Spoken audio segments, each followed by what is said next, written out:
राधे राधे दोस्तों, आप सभी को वट सावित्री व्रत की बहुत सारी शुभकामनाएं। आज की ये वीडियो में आप जानेंगे कि वट सावित्री व्रत कब है, पूजा का शुभ मुहूर्त, घर पर ही वट सावित्री व्रत की सरल पूजा विधि क्या है, वट वृक्ष की कितनी परिक्रमा करनी चाहिए और वट सावित्री व्रत की कथा, आरती आदि। ये तो आप सभी जानते हैं कि वट सावित्री का व्रत सुहागन स्त्रियों के लिए करवा चौथ के व्रत के जैसे ही खास होता है। सुहाग, संतान व सुख समृद्धि की कामना का त्योहार वट सावित्री व्रत इस साल 26 मई सोमवार के दिन है। इस दिन सुहागन महिलाएं पति की लंबी आयु, अच्छे स्वास्थ्य, सलामती व सुख समृद्धि के लिए व्रत करती हैं और बरगद यानी वट वृक्ष की पूजा करती हैं। इस साल वट सावित्री व्रत में अमृत योग का शुभ संयोग बन रहा है, जो कि अत्यंत फलदायक माना जाता है। अगर आप भी वट सावित्री व्रत करने वाली हैं तो जाने वट सावित्री व्रत की घर पर कैसे करें पूजा और मुहूर्त। वट सावित्री व्रत हर साल ज्येष्ठ माह की अमावस्या तिथि को किया जाता है। इस साल अमावस्या तिथि 26 मई को दोपहर 12:11 पर आरंभ हो रही है और अमावस्या तिथि का समापन 27 मई को सुबह 8:31 पर होगा। ऐसे में वट सावित्री का व्रत 26 मई को रखा जाएगा और पूजा का शुभ मुहूर्त सुबह 11:01 से लेकर दोपहर 3:30 तक रहेगा। क्या आप जानते हैं कि वट सावित्री के दिन शनि जयंती भी है? ऐसे में वट सावित्री का महत्व और भी बढ़ जाता है। वट सावित्री व्रत कथा के अनुसार शनि की साढ़े साथी की वजह से ही सत्यवान के प्राण शनि देव के भाई यमराज ले गए थे। इसलिए वट सावित्री के दिन वट वृक्ष की पूजा करने से शनि देव की बुरी दृष्टि से भी मुक्ति मिलती है। शनि देव की कृपा पाने के लिए भी वट सावित्री पर बरगद की पूजा की जाती है। वट सावित्री व्रत कथा के बाद वट वृक्ष में 7 बार कलावा लपेटकर बांधा जाता है। वट वृक्ष की 7 परिक्रमा करने को पत्नी पति के साथ 7 जन्मों के संबंधों से जोड़कर देखा जाता है।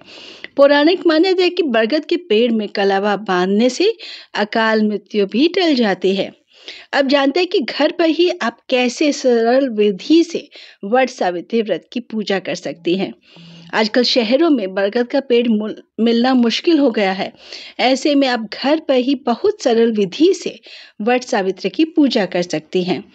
इस दिन व्रत रखने वाली महिलाएं सूर्योदय से पहले उठकर स्नान आदि करके स्वच्छ वस्त्र धारण करें। कोशिश करें कि आप लाल, पीले, गुलाबी रंग के वस्त्र पहने और इस दिन काले रंग के वस्त्र नहीं पहनने चाहिए। इसके बाद पूजा के स्थान को साफ करें। यहाँ पर एक चौकी पर लाल कपड़ा बिछाएं।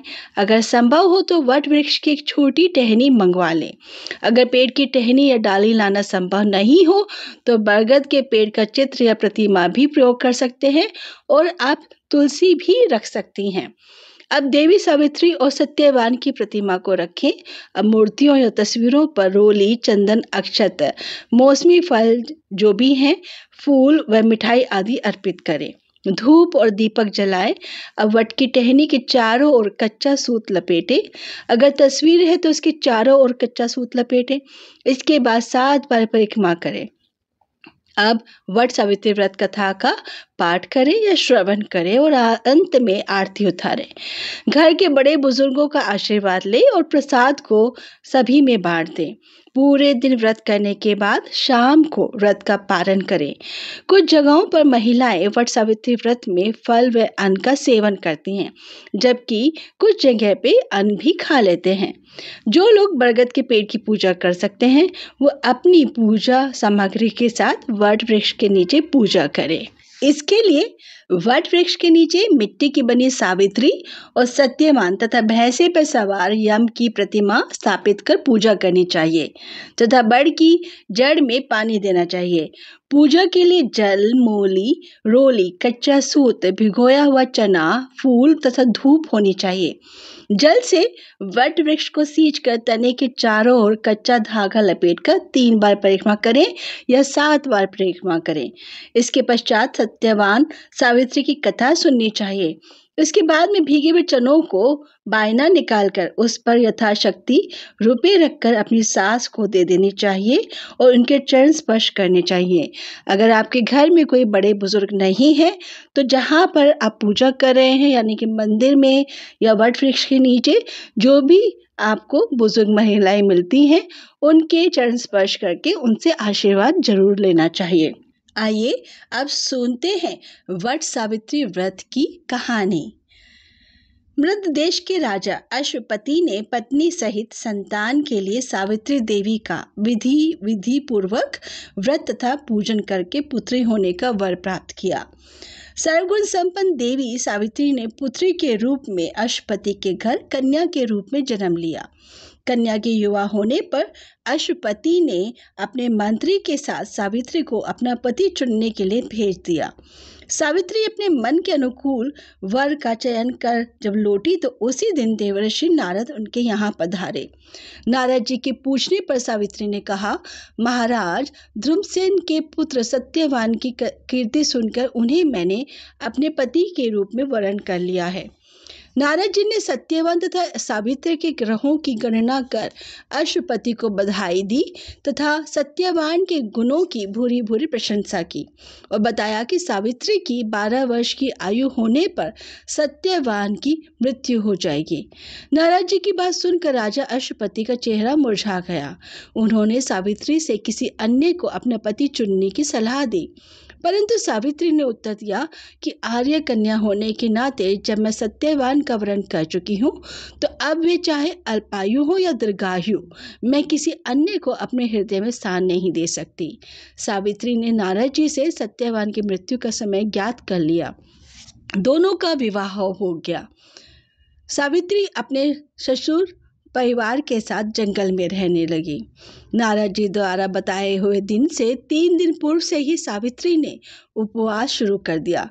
नारद द्वारा निश्चित तिथि को जब सत्यवान लकड़ी काटने के लिए चला तो सास ससुर से आज्ञा लेकर वह भी सत्यवान के साथ चल दी। सत्यवान वन में पहुंचकर लकड़ी काटने के लिए वृक्ष पर चढ़ा। वृक्ष पर चढ़ने के बाद उसके सिर में भयंकर पीड़ा होने लगी और वो नीचे उतर गया। देखते ही देखते यमराज ने ब्रह्मा के विधान की रूपरेखा सावित्री के सामने स्पष्ट की और सत्यवान के प्राणों को लेकर चल दिए। कहीं कहीं ऐसा भी उल्लेख मिलता है कि वट वृक्ष के नीचे लेटे हुए सत्यवान को सर्प ने डस लिया था। सावित्री सत्यवान को वट वृक्ष के नीचे ही लिटाकर यमराज के पीछे पीछे चल दी। पीछे आती हुई सावित्री को यमराज ने उसे लौट जाने का आदेश दिया। इस पर वह बोली, महाराज, जहाँ पति वही पत्नी, यही धर्म है, यही मर्यादा है। सावित्री की धर्म निष्ठा से प्रसन्न होकर यमराज बोले, पति के प्राणों के अतिरिक्त कुछ भी मांग लो।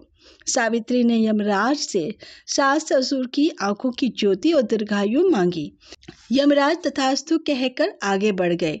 सावित्री भी यमराज का पीछा करती रही। यमराज ने अपने पीछे आती सावित्री से वापस लौट जाने को कहा तो सावित्री बोली, पति के बिना नारी के जीवन की कोई सार्थकता नहीं है। यमराज ने सावित्री के पतिव्रत धर्म से खुश होकर पुनः वरदान मांगने को कहा। इस बार उसने अपने ससुर का राज्य वापस दिलाने की प्रार्थना की। तथास्तु कहकर यमराज आगे चल दिए। सावित्री अब भी यमराज के पीछे चलती रही। इस बार सावित्री ने यमराज से 100 पुत्रों की मां बनने का वरदान मांगा। तथास्तु कहकर जब यमराज आगे बढ़े तो सावित्री बोली, आपने मुझे 100 पुत्रों का वरदान दिया है, पर पति के बिना मैं मां किस प्रकार बन सकती हूँ? अपना यह तीसरा वरदान पूरा कीजिए। सावित्री की धर्मनिष्ठा, ज्ञान, विवेक तथा पतिव्रत धर्म की बात जानकर यमराज ने सत्यवान के प्राणों को अपने पास से स्वतंत्र कर दिया। सावित्री सत्यवान के प्राण लेकर वट वृक्ष के नीचे पहुंची, जहां सत्यवान का मृत शरीर रखा था। सावित्री ने वट वृक्ष की परिक्रमा की तो सत्यवान जीवित हो उठे। प्रसन्नचित्त सावित्री अपने सास ससुर के पास पहुंची तो उन्हें नेत्र ज्योति प्राप्त हो गई। इसके बाद उनको उनका खोया हुआ राज्य भी मिल गया। आगे चलकर सावित्री 100 पुत्रों की माता बनी। इस प्रकार चारों दिशाएं सावित्री के पतिव्रत धर्म के पालन की कीर्ति से गूंज उठी। भक्तों, तो ये थी वट सावित्री व्रत कथा। इसे सुनने और व्रत करने से सुहागन स्त्रियों का सुहाग अमर हो जाता है और वैवाहिक जीवन सुखमय बन जाता है। दोस्तों, आपको ये कथा कैसी लगी? कमेंट बॉक्स में बताएं। और अगर अभी तक आपने हमारे भक्ति सागर चैनल को सब्सक्राइब नहीं किया है तो आज अभी इसी वक्त इस चैनल को सब्सक्राइब अवश्य कर लें। धन्यवाद।